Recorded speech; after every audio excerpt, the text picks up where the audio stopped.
नमस्कार. हा नमस्कार. मी आनंद गानू बोलतोय घरचे मराठी ग्लोबल कडून. सर, ऑनरेबल श्री सुरेश प्रभूजी, तुमचं मनपूर्वक स्वागत आणि तुम्ही वेळ काढून आमच्याबरोबर आलात. हे सुनीता गानू आणि आज तुम्ही वेळ दिलात त्याबद्दल तुमचा खूप आभारी आहे. आता संजय धवलीकर टेक ओव्हर करतील. ते तुमची ओळख करून देऊन तुम्हाला 4 शब्द सांगण्याची विनंती करतील. Over to Sanjay Dhavalikar. Sir नमस्कार. नमस्कार. सन्माननीय श्री सुरेश प्रभू साहेबांचं या कार्यक्रमामध्ये, या वेबिनारमध्ये येण्याच्या मनपूर्वक स्वागत. मी सरांचा थोडक्यात परिचय करून घेतो. खरं सांगा तर सरांचा परिचय आणि थोडक्यात हे खरं होऊ शकत नाही, परंतु आता वेळेअभावी आपल्याला हे करावं लागणार आहे. त्याच्यामुळे सर अगदी थोडक्यामध्ये मला नेहमी असं वाटतं सर, की जेव्हा जेव्हा तुम्हाला भेटतो, आतापर्यंत बऱ्याच वेळेला भेटलेलो आहे किंवा अन्य सुद्धा इतके वर्ष काम बघतोय, त्याच्यामध्ये मला नेहमी असं वाटतं की sir you are an institution in yourself. हे माझं पहिल्यापासूनचं मत आहे. खूप आउट ऑफ बॉक्स थिंकिंग, त्याच्यानंतर अनेक रिफॉर्म्स घडवण्यामध्ये, अनेक रिफॉर्म्स इम्प्लिमेंट करण्यामध्ये तुमचा सर हातखंडा आहे आणि तुम्ही हे बरेच केलेलं आहे. आतापर्यंत 10 वेळेला कॅबिनेट पदं भूषवलेली आहेत, 6 वेळेला आपण अटलजींच्या कार्यकाळामध्ये आणि 4 वेळेला मोदीजींच्या कार्यकाळामध्ये. सध्या सर आपल्याला माहिती आहे की सर शिल्पा टू G20 असं सरांकडे आता सध्या दायित्व आहे. सरांनी आतापर्यंत G7 आणि G20 साठी एक पंतप्रधानांचं एक स्पेशल मिशनवर त्यांनी एक डिप्लोमॅटिक रिप्रेझेंटेशन केलेलं आहे. फार थोड्या वेळामध्ये ग्लोबल लिडरशिपच्या बरोबर अत्यंत चांगले संबंध प्रस्थापित केलेले आहेत सरांनी. लौकिकदृष्ट्या सर चार्टर्ड अकाउंटंट आणि LLB आहेत. त्यांना IFRI कडनं मानद डॉक्टरेट ही पदवी सुद्धा मिळालेली आहे आणि आता सर 2 विषयांमध्ये PhDचा अभ्यासक्रम करत आहेत. म्हणजे आपण समजू शकतो की व्यस्तता, इतके व्याप, इतकं सर्व असताना सुद्धा शिक्षण हा त्यांनी सतत सुरू ठेवलेला आहे. सर तसं पण शिक्षणामध्ये आणि अन्य सामाजिक क्षेत्रामध्ये सरांचं खूप मोठं काम आहे. सरांनी जी काही महत्वाची काही पदं भूषवलेत तशी खूप आहेत, परंतु मी काही त्यातली एक प्रायमरीली एक कारखानी सगळ्यांच्या माहितीसाठी सांगतो. एशिया एनर्जी फाउंडेशनचे सर चेअरमन आहेत, ग्लोबल वॉटर पार्टनरशिपचे South Asia chair, SAARC forum farmer फोरमचे चेअरमन आहेत, ग्लोबल फाउंडेशन ऑफ फार्मर्सचे चेअरमन आहेत आणि world forum for global governance UKचे सर प्रेसिडेंट आहेत. आतापर्यंत आता सर सध्या राज्यसभेचे MP आहेत. 11वी, 12वी, 13वी, 14वी या लोकसभेचे सर मेंबर राहिलेले आहेत. 98 सालापासून सर राजकीय क्षेत्रामध्ये लौकिकदृष्ट्या फार मोठ्या प्रमाणावर सरांचं हे काम झालेलं आहे संसदेमध्ये. त्याच्या आधी चार्टर्ड अकाउंटंटची प्रॅक्टिस होती आणि एका बँकेचे सर संचालक होते. 98-99 सालामध्ये त्यांच्याकडे युनियन कॅबिनेट मंत्रिपद होता एन्व्हायरमेंट आणि फॉरेस्टचा. 99 ते 2000 मध्ये केमिकल्स अँड फर्टिलायझर या कार्यकाळामध्ये आपण बघितलं अनेक मोठे पॉलिसी डिसिजन सरांनी घेतलेले आहेत आणि या एका पूर्ण वेगळी दिशा दिलेली आहे. 2000 ते 2002 या काळामध्ये मुख्यमंत्रीपद सरांनी सांभाळलेलं आहे. अटलजींच्या काळामध्ये अत्यंत जिव्हाळ्याचा अटलजींच्या आणि एकूणच सर्वांच्या जिव्हाळ्याचा विषय नदीजोड प्रकल्प त्याचे सर चेअरपर्सन होते 2002 ते 2004 या काळामध्ये आणि त्याला एक खूप मोठ्या प्रमाणावर यशस्वीरित्या त्याचं सरांच्याकडनं काम झालेलं आहे. 2014 ते 15 PM Sherpa for G20 summit. 2014 ते 17 या काळामध्ये रेल्वे मंत्रीपद सरांनी घोषवलेलं आहे. आपण सर्वजण जाणतो की त्या काळामध्ये अनेक निर्णायक बदल, हिस्टॉरिक चेंजेस आपण त्याला म्हणू शकतो की रेल्वे जी कस्टमर सेंट्रिक झालेली आहे किंवा टेक्नॉलॉजी ड्रिव्हन सर्व्हिसेस ज्या रेल्वेकडनं दिल्या गेलेल्या आहेत त्या या काळामध्ये सरांच्या कार्यकाळामध्ये केलेल्या आहेत. 2017 ते 19 मध्ये सरांकडे 2 मेजर पोर्टफोलिओ होते. त्याच्यामधला एक सिव्हिल एव्हिएशनचा होता की त्याच्यामध्ये त्यांनी रिजनल कनेक्टिव्हिटी स्कीम इम्प्लिमेंटेशन, उडान जे आपण म्हणतो की आज मोठ्या प्रमाणावर त्याचा आपण बघतो की इतका फायदा या भारत देशाला होतोय, हा सरांच्या कार्यकाळामध्ये त्यांनी इम्प्लिमेंटेशन केलेल्या स्कीमचा आहे. 2017 ते 19 मध्ये कॉमर्स आणि इंडस्ट्री मिनिस्ट्री सुद्धा सरांकडे या सिव्हिल एव्हिएशनच्या बरोबर होती. जिल्हा स्तरावर मॅन्युफॅक्चरिंगच्या वाढसाठी सरांनी डिस्ट्रिक्ट लेवल डेव्हलपमेंट प्लॅन हा इम्प्लिमेंट केला होता त्यांच्या कार्यकाळामध्ये. ट्रेड प्रमोशन, एक्सपोर्ट प्रमोशनवर खूप मोठ्या प्रमाणावर काम. तिथे दोन अगदी महत्वाच्या त्याच्या उपलब्धी जर आपण म्हणायला गेलं सर, तर त्याच्यामध्ये highest ever मर्चंडाईज export of over $330 billion $18-19 मध्ये झालं आणि हे हायएस्ट आतापर्यंतचं आपल्याला उपलब्धी म्हणता येईल. त्याच्यानंतर massive cut in trade deficit of $10 billion with China in 1 year. म्हणजे first time ever in 30 years trade deficit with China was reduced. Investment प्रमोशनवर पण खूप मोठ्या प्रमाणावर सरांचं काम झालेलं आहे. सरांनी जिथे जिथे जे जे म्हणून काम केलेलं आहे खूप यशस्वीपणे पॉलिसी मेकिंग, इम्प्लिमेंटेशन याच्यावर सरांचं काम झालेलं आहे. आज आपल्याला या आताच्या काळामध्ये आपल्याला या ग्लोबल स्तरावर सरांचं मार्गदर्शन आपल्याला मिळणार आहे. मी सरांना विनंती करतो, सर आपण आम्हाला सगळ्यांना आता देश विदेशातले सगळे या वेबिनारसाठी जोडले गेलेले आहेत, आपण आम्हाला संबोधित करावं. आपले खूप खूप धन्यवाद मानतो आणि आपल्याला विनंती करतो की आपण आम्हाला संबोधित करावं. हॅलो. हा सुरेश सर बोला प्लीज. हो, धन्यवाद मंडळी. मी सर्वप्रथम आपल्या सर्व परदेशात असलेल्या आणि देशांतर्गत देखील या कार्यक्रमात सहभागी झालेल्या सर्व मराठी बंधू भगिनींचं मनपूर्वक स्वागत करतो आणि अशी आशा करतो की आपण आपापल्या घरीच म्हटलं पाहिजे की आपण आपापल्या घरी सुरक्षित असाल आणि राहावं अशी परमेश्वराच्या चरणी प्रार्थना. कारण हे दिवस हे खरोखरच अत्यंत काळजी करणारे दिवस आहेत. तुमच्यापैकी काही मंडळी जे अमेरिकेला असतील त्यांच्यावरही संकट आहे, जे युरोपमध्ये आहेत ते एका संकट अवस्थेतून जात आहेत. भारतामध्ये देखील परिस्थिती आटोक्यात असली तरी देखील काळजी करण्यासारखी परिस्थिती संपूर्ण जगभर आहे. आणि अशा परिस्थितीमध्ये मी श्री ढवळीकरांना मनापासून धन्यवाद देतो की त्यांनी कार्यक्रम आयोजित केला आणि आपल्या गानू साहेबांच्या अध्यक्षतेखाली ज्या कार्यक्रमामध्ये आपण खरोखरच ही परिस्थिती संपल्यानंतर काय करायचा विचार करणार. आजची परिस्थिती आहेच, कठीण आहे, अडचणीची आहे, परंतु आपल्याकडे नेहमीच एका जवळजवळ प्रत्येक मराठी घरामध्ये अनेक संत वचन लिहिलेली असतात. त्यापैकी एक वचन अनेक घरामध्ये आपल्याला दिसतं की हेही दिवस जातील. आणि म्हणून मला नक्की खात्री आहे की हे दिवस देखील नक्कीच जातील आणि लवकरच जातील. परंतु प्रश्न असा येतो, हे दिवस गेल्यानंतर काय होणार आहे. मला वाटतं त्याचा विचार खरोखरच आपल्या सगळ्यांना एकत्र येऊन करण्याची गरज आहे. जगातल्या अनेक देशांमध्ये तुम्ही राहता त्यामुळे मला सांगायची गरज नाही, परंतु जगातल्या जवळजवळ प्रत्येक देशाची परिस्थिती गंभीर आहे. मी सहज एक आकडेवारी चालत होतो तर खरोखरच एक इंटरेस्टिंग गोष्ट लक्षात आली. आता म्हणाले की मी G20 जबाबदारी देखील माझ्याकडे आहे. G20 देश जे आहेत, 20 देश, त्यांची एकंदर अर्थव्यवस्थेचा विचार केला तर जवळजवळ जगाच्या 86% आहे जागतिक ढोबळ उत्पन्न GDPच्या, पण त्या सगळ्या 20 देशांची मिळून GDP आहे. परंतु आश्चर्याची गोष्ट अशी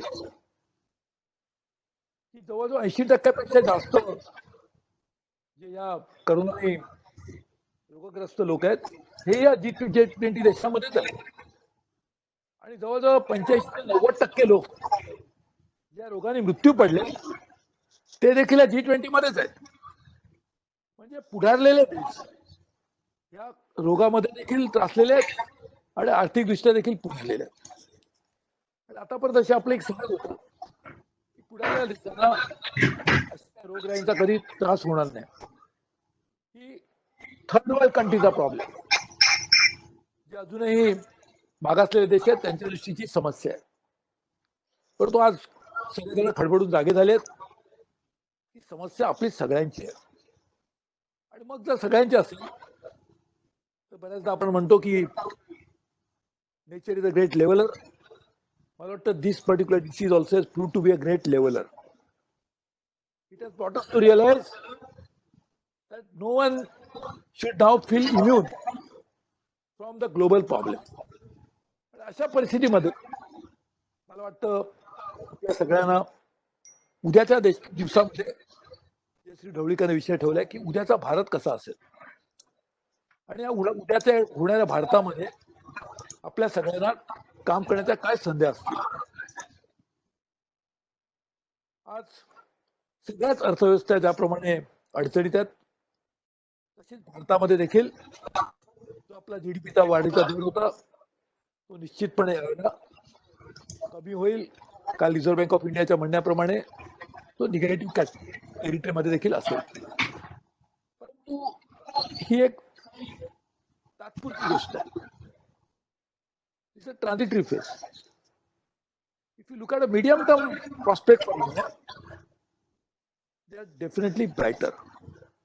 Not just brighter as compared to other countries, but also in absolute terms. आणि हे उद्याच्या येणाऱ्या भविष्याकडे जर आपण पाहिलं, आपला देश निश्चितपणे आजच्यापेक्षा निश्चितपणे खूप चांगल्या दिशेने काम करत असेल आणि त्यामध्ये अनेक गोष्टींना आपल्याला वाव मिळणार. देशाची अर्थव्यवस्था आजही शेतीवर आधारित असे समाजव्यवस्था आहे, पण त्याचं प्रमाण दिवसेंदिवस खूप कमी होत गेले. म्हणजे एकेकाळी आपल्या 50 वर्षापूर्वी शेतीवर आधारित असणारा समाज हा 80% होता. अर्थव्यवस्थेमध्ये त्याचा वाटा जवळजवळ 40-45% होता जीडीपीचा. तो आज 14.6% खाली आलाय आणि त्याच्यावर अवलंबून असलेल्या लोकांची संख्या देखील ही खूप कमी झाली आहे. 80%वरून कमीत कमी 85% आली आहे. आणि म्हणून पुढच्या दिवसामध्ये सेवा क्षेत्र, सर्व्हिसेस, मॅन्युफॅक्चरिंग हे या शेती क्षेत्रामधून येणाऱ्या ढोबळ उत्पन्नाचा जो आज वाटा आहे तो त्यांच्या पदरात पडेल. Services as it is more than 60% of India GDP. परंतु उद्याच्या दिवसामध्ये त्याचं प्रमाण जरी तेवढंच राहिलं तरी जीडीपी वाढत असल्यामुळे सर्व्हिसेस सेक्टर देखील मोठ्या प्रमाणावर वाढणार आहे. आणि सर्व्हिस सेक्टरमध्ये उद्याच्या काळामध्ये आपल्याला खरोखरच काही महत्वाचे बदल पाहायला मिळतील. उदाहरणार्थ टेक्नॉलॉजीचा वापर, डिजिटल टेक्नॉलॉजीचा वापर हा भारतामध्ये प्रचंड मोठ्या प्रमाणात होतोय. म्हणजे मध्येच G7ची जी मीटिंग झाली बियारिट्झला फ्रान्समध्ये काही महिन्यापूर्वीच, त्या बियारिट्झच्या मीटिंगमध्ये आपले पंतप्रधान नरेंद्र मोदी यांनी G7 मध्ये डिजिटल इकॉनॉमीवर लीड पेपर प्रेझेंट केला, लीडर म्हणून. त्यामध्ये असं लक्षात आलं की आपली डिजिटल टेक्नॉलॉजी मधली प्रगती ही इतर देशांच्या तुलनेमध्ये देखील खूप चांगली आहे. किंवा काही बाबतीत आपण त्याच्यापेक्षाही पुढे गेलोय. उदाहरणार्थ आपल्याकडे UPI सारखा एक टेक्नॉलॉजी प्लॅटफॉर्म आहे, त्याचा वापर देशातल्याच अनेक लोक करतात. पेमेंट करण्यासाठी याच प्लॅटफॉर्मचा वापर करून रुपे कार्ड सारखी जी नवीन कार्ड तयार झाली आहेत त्याचा वापर देखील सर्वसामान्य माणसं करतात. रेल्वेचं तिकीट, मी रेल्वे मंत्री होतो, रेल्वेचं तिकीट बुकिंग आज जवळजवळ इंटरनेट मार्फतच होतं किंवा स्मार्टफोन मधून होतं. ह्याचा अर्थ आज उद्याच्या भारतामधल्या सेवा क्षेत्र म्हणा किंवा औद्योगिक क्षेत्र म्हणा किंवा शेती पण म्हणा, त्यामध्ये तंत्रज्ञानाचा फार मोठ्या प्रमाणात वापर असेल. आज देखील आर्टिफिशियल इंटेलिजन्स, ब्लॉकचेन टेक्नॉलॉजी यासारख्या गोष्टीचा वापर आपण शेतीमध्ये कसा करता येईल यासाठी विचार करायला सुरुवात झाली. आजचा जर आपण विचार केला तर आता झूम वरून कार्यक्रम करू असं 2 महिन्यापूर्वी कोणाला खरं वाटलं नसतं. परंतु आता अशी परिस्थिती आहे की मी देखील एका विद्यापीठाचा I am a chancellor of university amongst my various other responsibilities. So आता विद्यापीठांना प्रश्न पडलाय की उद्याच्या दिवसामध्ये ब्रिक अँड मॉर्टर आपल्या विद्यापीठ चालतील की नाही. or we'll have to rely only on online training. अर्थात माझं तसं मत आहे की दोन्ही चालणार आहेत, परंतु ऑनलाईन हे माध्यम एवढं प्रभावी होत चाललंय की उद्याच्या काळामध्ये भारतामधल्या होणाऱ्या विकासामध्ये तंत्रज्ञान हे फार मोठ्या प्रमाणावर it will be integral part of a development. अशा परिस्थितीमध्ये आपल्या सगळ्यांना एक मोठ्या प्रमाणावर संधी उपलब्ध होणार आहे. कारण बहुतांश भारतीय वंशाचे लोक ते जगात राहतात. आज जवळजवळ 3 कोटी लोक हे जगभर आपले राहतात. आणि अशा या लोकांना तिथे राहत असल्यामुळे त्यातले अनेक लोक पुढारलेल्या राज्यात देशात राहिल्यामुळे तिकडच्या जीवन व्यवस्था, जीवन पद्धती, त्यावर मध्ये असणारा तंत्रज्ञानाचा प्रभाव, ह्या सगळ्या गोष्टी त्यांनी आत्मसात केल्या असल्यामुळे मला वाटतं उद्याच्या काळात या गोष्टींना देखील इकडे एक फार मोठा वाव असणार आहे. मला माहिती आहे की पूर्वी देखील लोक म्हणायचे की आपले लोक परदेशात गेले म्हणजे ब्रेन ड्रेन झाला. पण मी नेहमी असं म्हणतो that's a brain trust, not brain drain. कारण हे लोक जे परदेशात राहतात त्यांनी जे ज्ञान स्वतःसाठी आत्मसात केलंय ते शेवटी त्यांचं कुठेतरी मेंदूमध्ये ते ज्ञान असेल, परंतु हृदय मात्र भारतीयच आहे. आणि त्यामुळे मेंदूचा वापर करत असताना हृदय जिथे सांगेल, the heart will guide the brain what they should do. आणि म्हणून मला खात्री आहे की उद्याच्या काळामध्ये ह्या देखील संधी आपल्याला उपलब्ध होणार. आपल्या देशामध्ये इन्फ्रास्ट्रक्चर, पायाभूत सेवा यामध्ये अक्षरशः सेव्हरल $100 billion ची इन्व्हेस्टमेंट उद्याच्या काळामध्ये होणार आहे. मी तुम्हाला उदाहरण देतो पाहिजे तर एकाच सेक्टरचं. नरेंद्र मोदी पंतप्रधान झाल्यानंतर पूर्वी अशी पद्धत होती की जी पद्धत मी मोडली. आता रेल्वेचं एक निराळं बजेट पार्लमेंटला प्रेझेंट केलं जायचं. I am the last railway minister to present a budget because after that the practice now it डिस्कंटिन्यूड.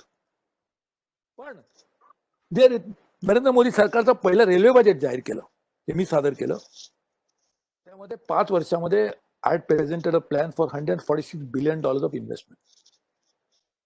आणि त्यामध्ये नसलेले ऑफ बजेट आयटम कितीतरी होते. उदाहरणार्थ आज मला सांगायला आनंद होतो, काही दिवसापूर्वी जगातला सगळ्यात हाय पॉवर्ड लोकोमोटिव्ह इंजिन आपण लॉन्च केलं. त्या कारखान्याची सुरुवात मी रेल्वेमध्ये असताना आपण केली होती. जी अमेरिकन कंपनी आहे, अल्स्टॉम जी युरोपियन कंपनी आहे, एकाला आपण काम दिलं होतं फॉर इलेक्ट्रिक लोकोमोटिव्ह आणि दुसऱ्याला डिझेल लोकोमोटिव्ह. ह्या लोकोमोटिव्ह जगातल्या सगळ्यात high powered locomotive at the same time extremely environment friendly, green locomotive we can call them.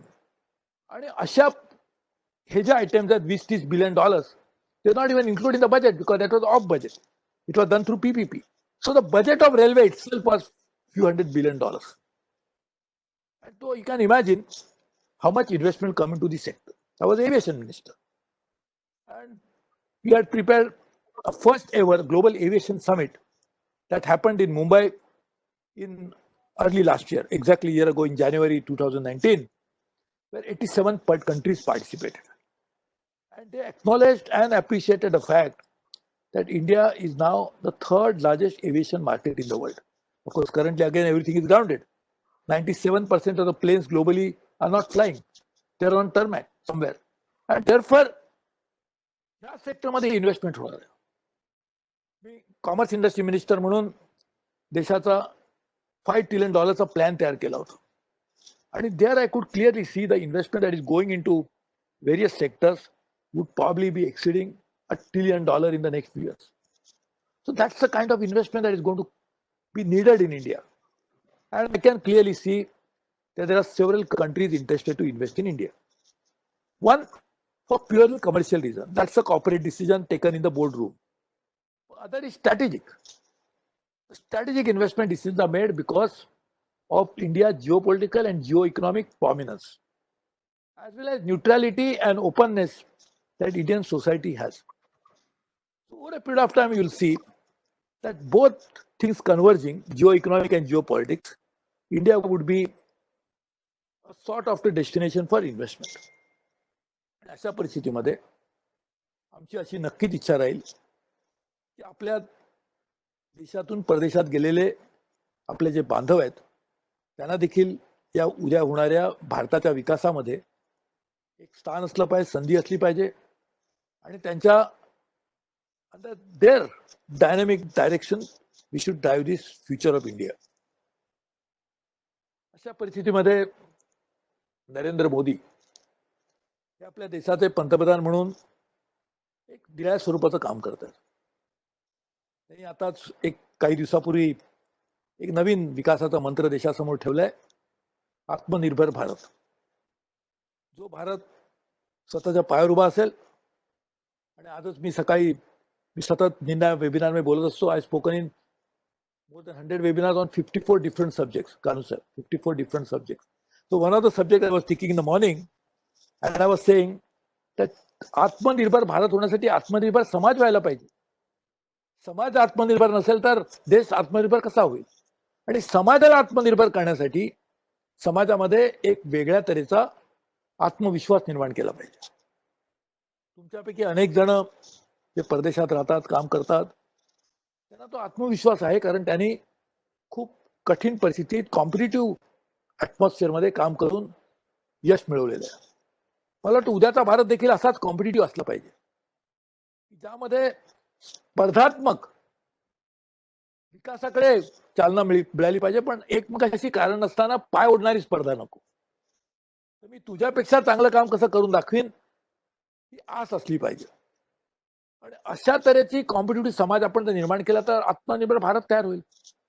आणि कॉम्पिटिटिव्हनेस मध्ये येण्यासाठी टॅलेंट बेस्ड समाज केला पाहिजे. ज्याला one who deserves the most he should be selected on meritorious basis. आणि अशा तऱ्हेची समाज रचना निर्माण करण्यामध्ये देखील आपल्याला तुमच्या सगळ्यांचा एक फार मोठा लाभ होणार आहे, तुमच्या ज्ञानाचा. आणि म्हणून मला असं वाटतं की उद्याचा भारत, उद्याचा समाज, उद्याचा देश, या सगळ्या गोष्टीमध्ये आपलं देखील एक फार मोठा वाटा असेल अशी मी आशा करतो. मला माहिती आहे की मला एका दुसऱ्या कार्यक्रमाला जायचंय, परंतु 2च मिनिटांमध्ये मी, आणि तुमचे प्रश्न काय असतील ते पण मी नक्कीच सांगतो, परंतु या देशामध्ये महाराष्ट्राचं स्थान देखील उच्च दर्जाचं असलं पाहिजे.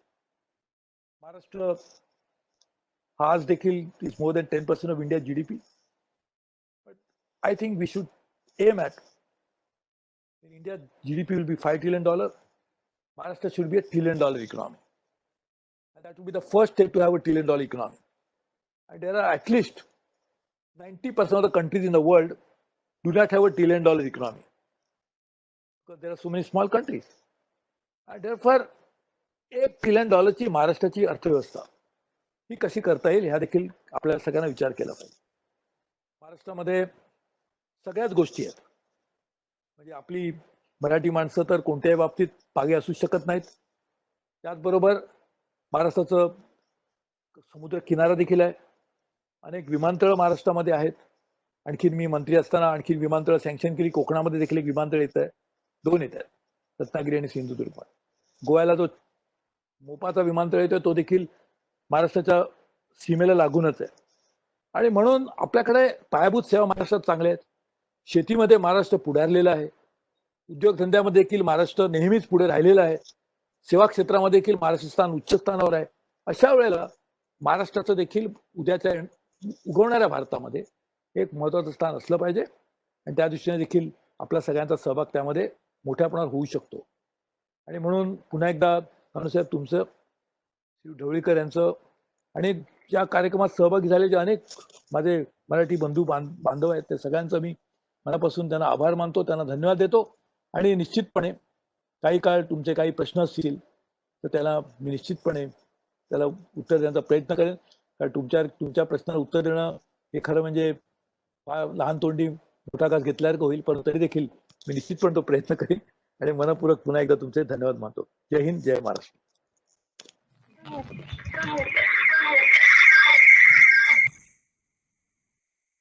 मला स्वतःला अनम्यूट केलंय. फक्त सर थँक्यू व्हेरी मच आणि तुमचे खूप धन्यवाद. तुम्ही वेळ दिलात. एक किती मिनिटं आहेत? 10-15 मिनिटं आहेत का आपल्याकडे?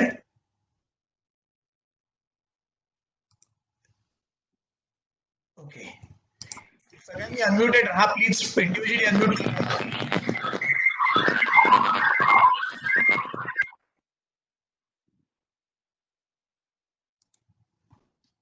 हॅलो.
तुम्ही म्युटेड आहात. आनंदींचा आवाज येत नाहीये. अनम्यूट केलंय. ज्यांना प्रश्न विचार त्यांनी फक्त अनम्यूट करा आणि प्रश्न विचारा. कोणाला प्रश्न विचारायचे ते विचारा सरांना प्रश्न. हॅलो. सर मी प्रश्न विचारू. प्रोफेसर थोरात बोलतोय मी. हा बोला बोला सर. हा सर, मला खूप तुमचं भाषण आवडलं आणि अगदी सुरेख तुमचे विचार आहेत. तुम्ही एक खूप चांगला विषयावरती तुम्ही मार्गदर्शन केलंय. ते म्हणजे आत्मनिर्भर भारत होण्यासाठी आत्मनिर्भर समाज होणे जरुरी आहे. मेरिटोरियस समाज होणे जरुरी आहे. तर हे मेरिटोरियस समाज बनवण्यासाठी काय व्यवस्था करावी लागेल आपल्या भारताला, म्हणजे जे करून मेरिट तयार होईल आणि त्याचं नर्चर करता येईल आणि मग त्याला चालना पुढे देता येईल. यामध्ये अनेक गोष्टीचा समावेश होतो. एकतर आत्मनिर्भर समाज करण्यासाठी त्या समाजाला संस्कार करणारी एक व्यवस्था निर्माण झाली पाहिजे. आणि संस्कार देण्याचं एक महत्वाचं माध्यम शिक्षण आहे. आणि म्हणून शिक्षण परिस्थितीमध्ये, शिक्षण पद्धतीमध्ये देखील आपल्याला आमूलाग्र बदल करायला लागतो. शिक्षणामधून तांत्रिक बाबीचं ज्ञान तर निश्चितपणे मिळतं आणि ते मिळालंच पाहिजे. परंतु शिक्षणाचा एक गाभा जो आहे, शिक्षणाचा पूर्ण आधार जो आहे, हा खरं म्हणजे एक समाजाला निराळा विचार देण्यासाठी पण असला पाहिजे. आपण म्हणतो चीनचं उदाहरण दिलं तर चीनमध्ये प्रत्येक चीन माणूस हा पहिल्यांदा मी चीनी असा विचार करतो. त्यानंतर मला वाटतं हा देखील एक विचार आपल्याला संपूर्ण माणसाच्या मनामध्ये बिंबवावा लागेल. त्यांच्या मनावर संस्काराच्या माध्यमातून द्यावे लागतील. त्याचबरोबर आपल्याला शिक्षण व्यवस्थेबरोबर वर्क कल्चर जे आहे देशात, हे देखील बदलण्याची गरज आहे. की प्रत्येक माणसाने आपलं काम करत असताना मी नोकरी करतोय, धंदा करतोय, ह्याचा मला लाभ झाला पाहिजे, बरोबरच आहे. त्याचबरोबर आणखी काहीतरी मी या समाजाचा आणि देशाचा देणं लागतो ह्याविषयी विचार करण्याची, आणि त्यासाठी काही संस्थांना पुढे येऊन काम करावं लागेल. संस्कारावर आधारित समाज रचना केली. माझं ओळख मित्रांना म्हणाले, मी सहकार क्षेत्रात देखील बरेच वर्ष काम केलं. सहकार क्षेत्रामध्ये मी अगदी गावापासून ते जागतिक पातळीवर इंटरनॅशनल कॉर्पोरेट अलायन्स सगळीकडे काम केलं. त्या सरकारमध्ये एक चांगला मंत्र आहे की बिना सहकार नाही उद्धार. असं एक म्हणतात की सहकार रिज्युनेट. त्याला दोन एकाने सांगितलं की बिना संस्कार नाही सहकार. संस्कार आधारित सहकार व्यवस्था निर्माण झाली पाहिजे. मला वाटतं तुम्ही जो प्रश्न विचारला त्याचं उत्तर एवढंच आहे की आपल्याला संस्कार आधारित समाज कसा निर्माण करता ते पाहण्याची आवश्यकता आहे. ज्याला कोणाला प्रश्न विचारायचे ते हात वरती करा, मी त्याला अनम्यूट करीन. हा या ओके. मी प्रशांत बेलवलकरला अनम्यूट करतोय. हा प्रशांत बेलवलकर, गो अहेड. सुरेशजी, thank you so much. आज तुमचं जे आतापर्यंत मार्गदर्शन झालं त्याचा खूपच लाभ आम्हाला होईल याची नक्की आम्हाला खात्री आहे. पटकन थोडक्यात प्रश्न विचारतो. काही दिवसांपूर्वी न्यूज होती की ऑस्ट्रेलिया सारख्या धर्तीवरती भारतामध्ये देखील आपण एक सिंगल पॉइंट ऑफ कॉन्टॅक्ट असलेली ट्रेड अँड इन्व्हेस्टमेंटची sort of a committee form करणार आहात किंवा ऑर्गनायझेशन फॉर्म होणार आहे. तर त्याचं कुठपर्यंत काम आलेलं आहे? कारण आम्ही बघतो युके मधलं युके ट्रेड किंवा ऑस्ट्रेलिया मधलं ऑस्ट्रेड किंवा न्यूझीलंड मधलं न्यूझीलंड ट्रेड अँड एंटरप्राइज हे लोक as a single point of contact towards all industries खूप मदत होते त्याची. आता आपल्याकडे कोणाबरोबर बोलायचं, म्हणजे फिकी बरोबर बोलायचं, असोकॅम बरोबर बोलायचं का दुसऱ्या कुठल्या तरी असोसिएशन बद्दल बोलायचं? याचं इतके असोसिएशन आहेत आणि इतके गव्हर्नमेंट ब्रांचेस आहेत की ते कळणं बाहेरच्या लोकांना आम्हाला खूप कठीण पडतं. त्यामुळे from a business point of view a single point of contact किंवा सिंगल एंटिटी जर असेल तर नक्कीच त्याचा खूप मदत होईल आम्हाला from an outside to looking inside point of view. त्याच्याबद्दल आपलं काय मत आहे? Institution called Invest India. Invest India ही जी संस्था आहे that is takes care of inbound investment in the country, ती पण माझ्या अंडरच होती मी कॉमर्स इंडस्ट्री मिनिस्टर असताना. आणि हीच संस्था आणखीन थोड्याशा वेगळ्या स्वरूपामध्ये हे नवीन येणारी जबाबदारी देखील स्वीकारणार आहे. Invest India will be the institution which will be the nodal agency for inbound investment. Okay, कोणाला प्रश्न असेल त्यांनी हात वरती करा. Anand, Dr. Dabli will be the next person. Dr. Dabli, Praveen Dabli. Yeah, Praveen Dabli, you are unmuted. Please ask the question. Dr. Praveen Dabli. Yeah, Praveen Dabli, please ask the question. Praveen Dabli, please ask the question quickly.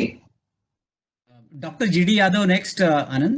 Okay, Praveen Dabli विचारत नाहीयेत, मी GD Yadav कडे जातो. प्रभू साहेब, आपल्याला बऱ्याच दिवसांनी बघून मला आनंद झाला. मला एक प्रश्न विचारायचा होता की महाराष्ट्रामध्ये जी गुंतवणूक होणार होती नाणारच्या प्रकल्पामुळे, त्याचा सगळ्या राज्याचाच नाही तर देशाचा फायदा झाला होता, ते थंडावलेले आहे. त्याच्यासाठी काय करावं लागेल आपल्याला?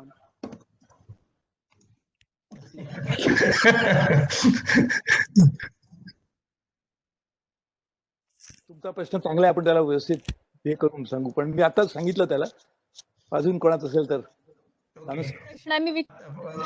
देशपांडे, प्रणिता देशपांडे नेदरलँडहून बोलतायत. Pranita, please go ahead.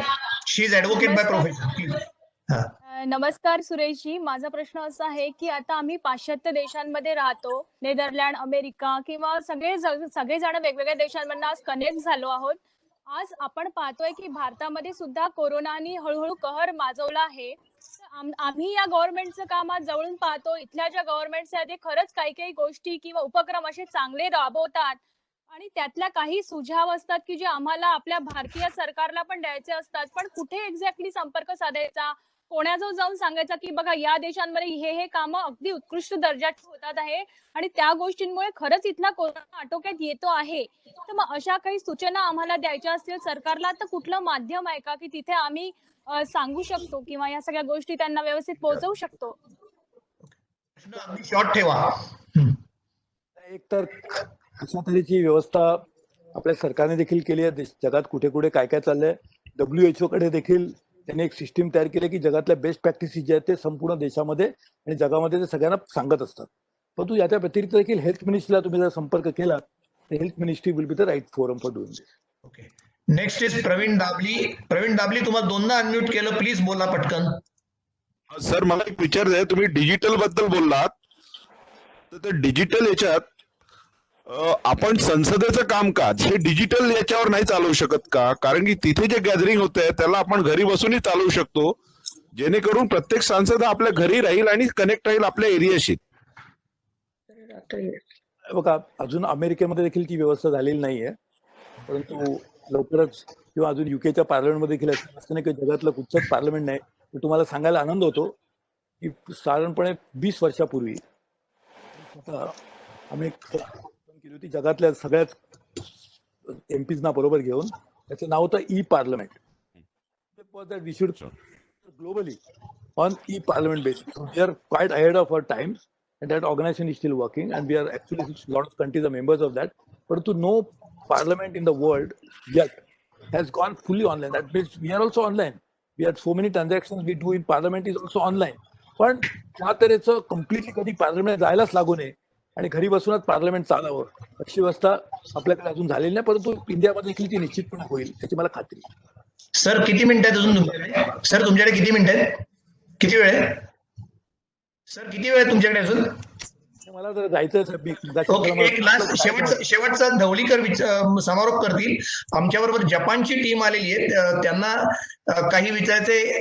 Dhavalikar पटकन विचारतील. Dhavalikar please take over and say word of thanks also.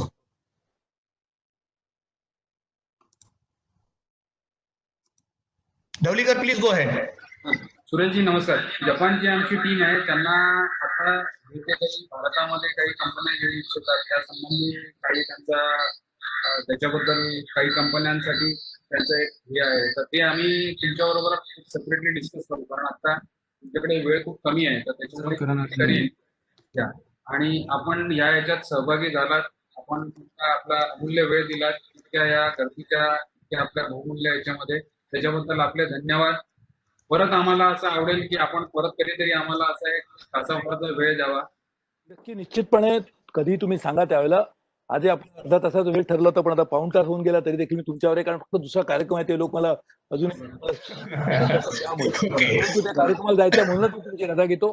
परंतु आपण एकत्र काम करू आणि निश्चितपणे आपण एकत्र येऊन एक नवीन समाज घडण्यासाठी ज्या गोष्टीची आवश्यकता त्या निश्चितपणे करू. मी ढवळीकर साहेब तुम्हाला धन्यवाद देतो, गानू साहेब तुम्हाला धन्यवाद देतो, आणि ज्या मंडळींनी या कार्यक्रमात सहभागी झाले त्यांच्याशी मला संवाद साधण्याची संधी मिळाली त्या मनापासून धन्यवाद देतो. जय हिंद, जय महाराष्ट्र. जय महाराष्ट्र.